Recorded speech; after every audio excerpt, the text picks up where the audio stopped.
Good afternoon, everyone. It's nice to see everyone here. Enjoy your lunch. It's buffet, so make comfortable. Don't be shy. Eat as much as you can. I'd like to begin with thank you for the countless blessings in my life and opportunity to wake up every morning and save lives. Through God, anything is possible. My wife and I would like to express a thank you note to everyone for your support. We also like to thank Holy Family Memorial Hospital and Clinic for the opportunity to provide medical service to the people of Manitowoc, Two Rivers, and other cities as well. So thank you. I'd like to begin my short speech by sharing my story called The Impossible Dreams, Memoirs of a Refugee Boy. And this is written in your book as well, so I will just kind of read the introduction part of it. God's hand brushed away the clouds and the large mountains appeared. A hidden village known as Xiong was home to the Hmong natives. Scattered across the grain hills were huts built with wooden pools and waving aluminum facades and roofing. The patter of bare feet lay up in the ground. Mothers and their children traveled many miles to harvest the next meal, while the father joined the army in a line with the United States of America to fight for freedom. This village was never a peace one. Everyone was an early bird, waking up just before the sunrise to the rooster crow. Cluster of lousy, unsanitary street vendors tried to meet ends meet. In the very street where children played trash litter, the corners while the animal search for scraps. Recreational activities and education were not a huge objective in Xiong. In this impoverished place, the main objective was to survive the secret war. Xiong, surrounded by military base for which the American and the Hmong Air Force battled the communists.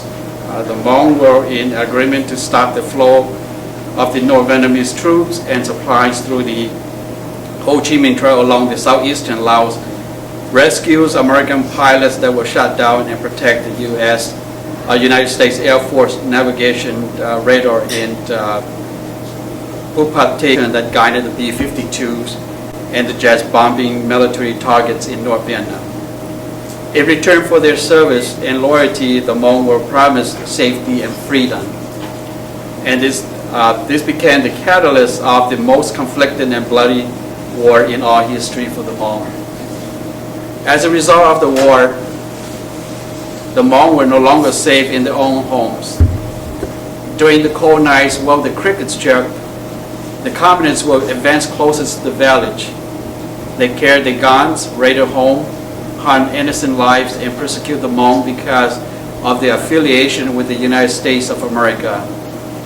I was only 6 years at that time when Saigon fell and my family began the long journey from Laos to Thailand and then to the land of a free United States of America.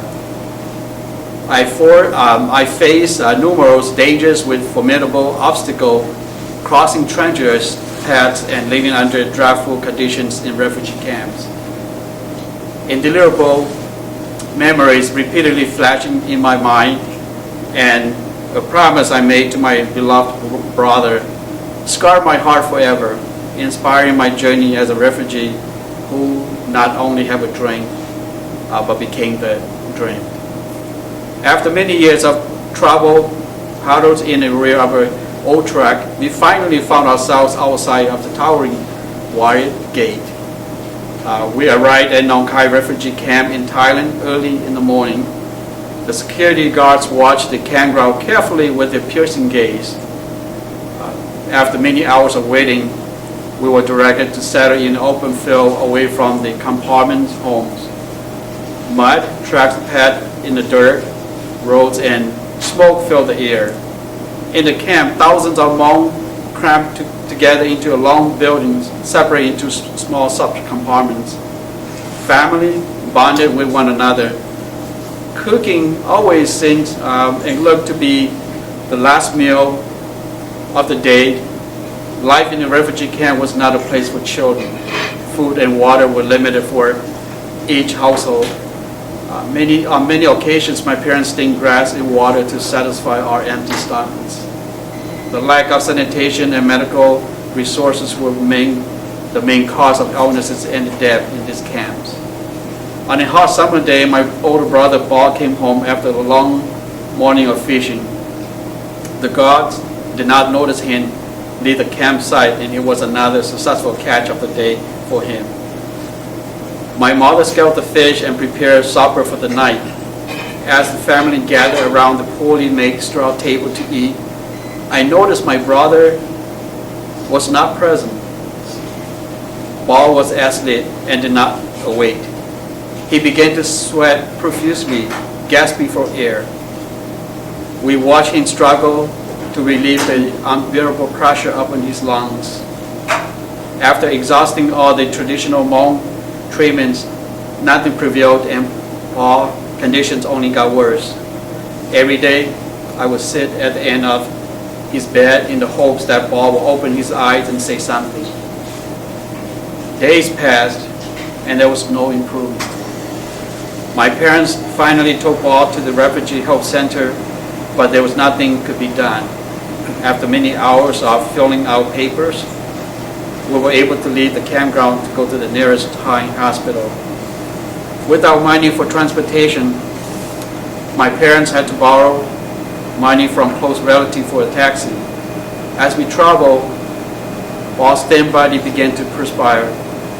Beads of sweat spread throughout his body like a virus, and his breathing became heavier and sporadic.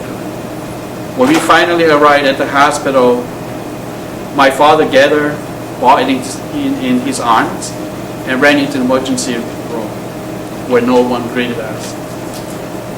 It's very getting to it emotional when I always read this and giving the speech, so bear with me here. But no doctor came to see my brother. Medical tools and medicine abound in this hospital, and yet the ones who studied to be the wildest of this life-saving instrument did not appear. For what seems like hours, we waited until a nurse finally arrived. After a simple glance at his thin, feeble body, she said there was nothing we could do to help him. Gasping my older brother's trembling hand, I promised him that I will fulfill the impossible dream of becoming a medical doctor, so I can heal the hearts of others and place hope in their eyes. Paul's finger loosened as he took his last labored breath. Life will never be the same. Life is like a lock of treasures, and your task is to find the key so you can unlock and fulfill your dreams.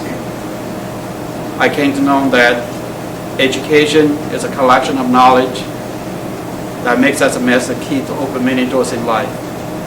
Through education, this seemingly impossible dream becomes possible. I'm possible and became the American dream. And I hope that my book will inspire you to further in your life and to fulfill your dreams as well. My life is not the best, but I think that through perseverance, determination, and hard working, anyone can achieve the impossible dream. And by saying this, in the book, the last chapter, it's mainly like a pearl. I call it I Life. And the I stand for individual health, which means you have to keep yourself healthy. L stand for leadership. I stand for income. We all need money for some reason. And F stand for family. You have to have a good family foundation so you can do great in your life. And the E stand for education. So I call it I Life. And so giving you a pearl of taste of that right now, in about 2 years, I will elaborate I Life into another book. So hopefully that you all can share at the same time. Thank you for listening, and I'll be here and signing the rest of the book. Thank you for your support.